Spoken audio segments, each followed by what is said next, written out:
Hello, everybody. Welcome to your July energy forecast and tarot reading. I hope you are all well. I just want to say a big, huge thank you for being here for my second month of Patreon creations.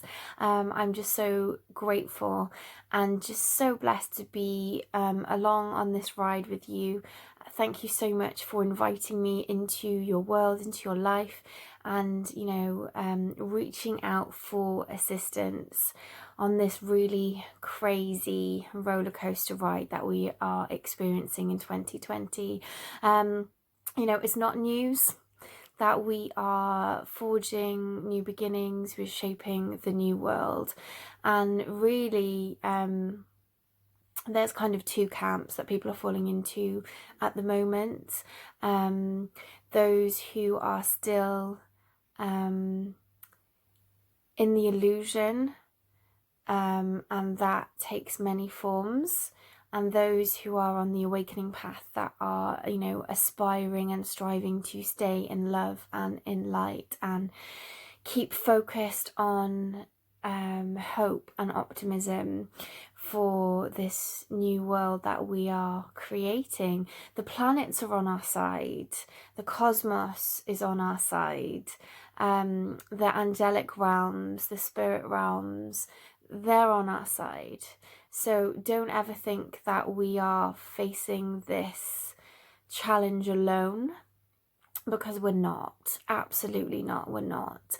And there are even entities, beings from with extraterrestrial origin, shall we say, that are even assisting us now. Now, you may think I've gone crackers. You may not be aware of the disclosures that have been happening, that have been trickling out into mainstream awareness over the last month or so. Back at the beginning of June, I predicted 3 massive paradigm changing awarenesses, disclosures coming to mainstream consciousness. And one of those things is the fact that we're not alone in the universe, that we've never been alone here on Earth. And it's a journey that I embarked on many, many years ago. I've always been infatuated with other planets. And I could do a whole video on this. We've started talking about it a lot on some of the Zoom calls lately. But, the ancient gods from old civilizations, from all the different mythology, they are just beings of a more advanced race than us. And, I'm going to put a pin in it there, because this is something that I could talk about for hours and hours and hours. It's super fascinating and so interesting. But I'm telling you that in July, there's a lot going to be coming to light, okay, around all of this. It might seem like Star Trek, because it really is like that. Mars is coming the closest to the Earth that it has been for quite a while. Its orbit takes 2 of our years to come back round, and it's going to be the closest it gets to us this month. So there are going to be, well, every space agency in the world is going to be sending ships. Elon Musk is sending ships, and missions to Mars. They want to have Mars inhabited with people by 2022. And this is common knowledge. This is, out there for all to see. This is the plan.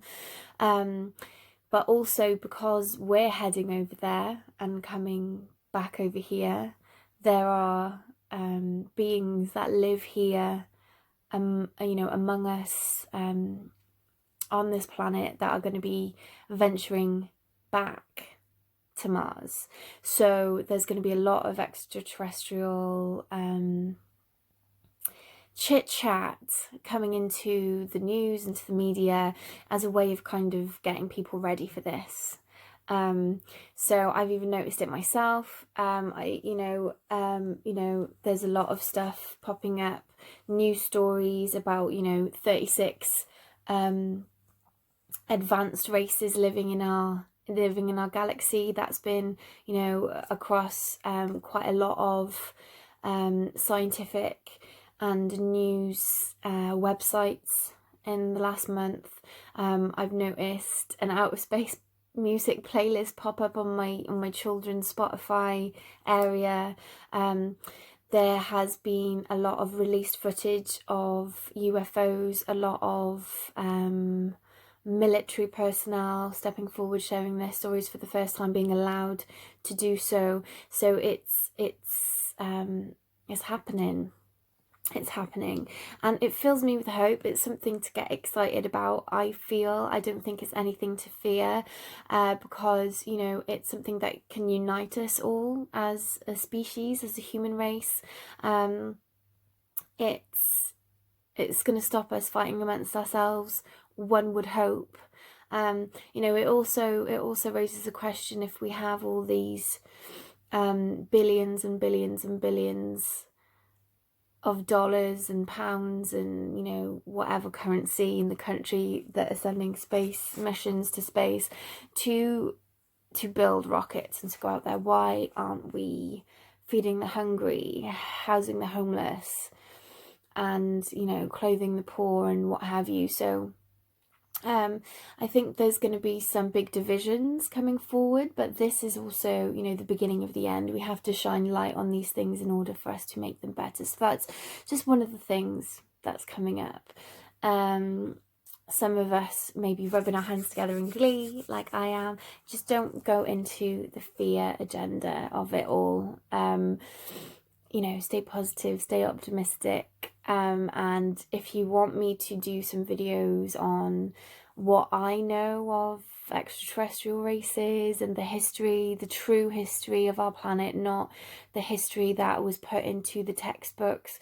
I've studied ancient civilizations, ancient spiritual practices, ancient religions for a very long time, and there's a common theme running through all indigenous cultures, the ancient scriptures, even the Vedas, the Vedic texts of ancient India. They all talk about people coming in starships and sharing their knowledge and information with us. They're without exception. Native American cultures, the Aborigines in Australia, African indigenous tribes that still hold on to their oral traditions of passing down history, in Ethiopia and Egypt, those ancient civilizations that have managed to pass information down through the generations. They all recount similar stories. So if this is a new concept to you, isn't it exciting? And it very much, I think, paves the way to uniting humanity in a way that nothing else ever has done before.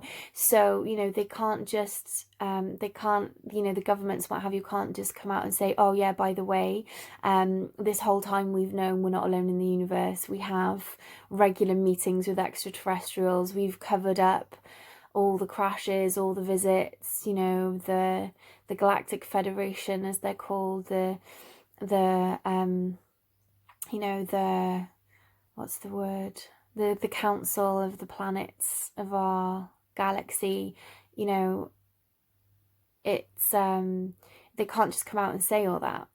So it will be little knowledge drops, little nuggets here and there, but just around the time of Mars coming close to the planet. I can't remember off the top of my head. I think it's like the 16th.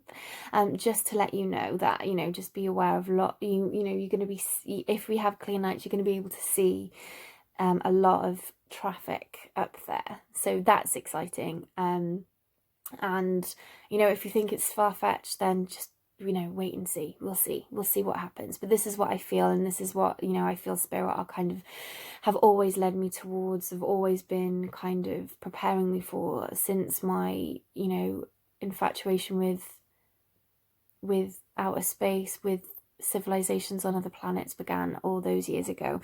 So just to put that out there, there are other disclosures coming. And without going into detail too much, there's a couple of ideas I've got about what those could be. There's a few things it could be. It could be to do with the monarchy and what's happening there, the situation, the reshuffle that is supposedly happening with that. It could be to do with, the health of the world. It could be to do with the coronavirus, or awareness of the pharmaceutical industry's influence and impact detrimentally to the health of the world.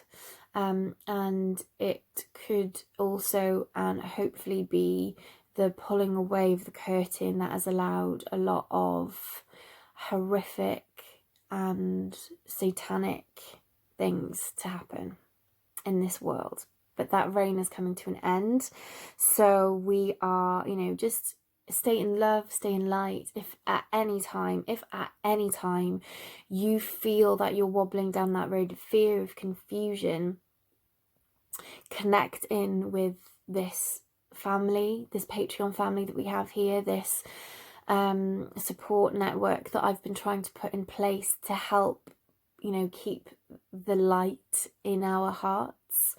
I've got my weekly meditation sessions, that I've got other things going on, that there's a community of people that can really help you stay focused on hope and not going into fear. And, there's a lot of anger that can come up with a lot of this stuff, particularly when we find out that we've been lied to for so long.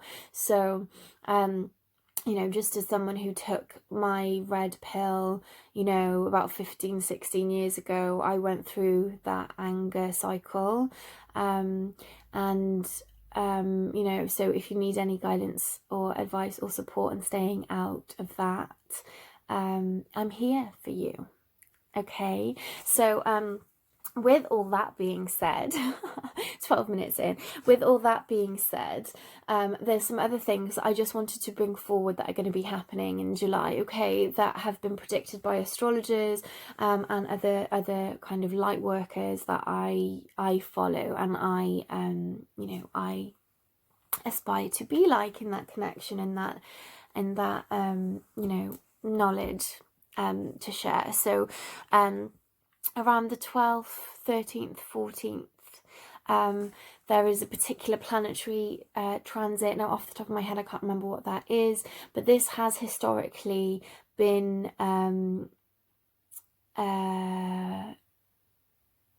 what's the word I'm looking for?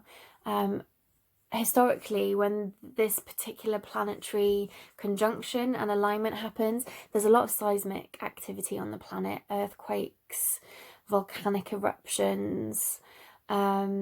So just be aware that, or you don't even have to be aware, I'm just kind of saying that I think that there is going to be, on quite a large scale, some volcanic or earthquake activity, in a couple of weeks' time. Yeah, just something to pay attention to.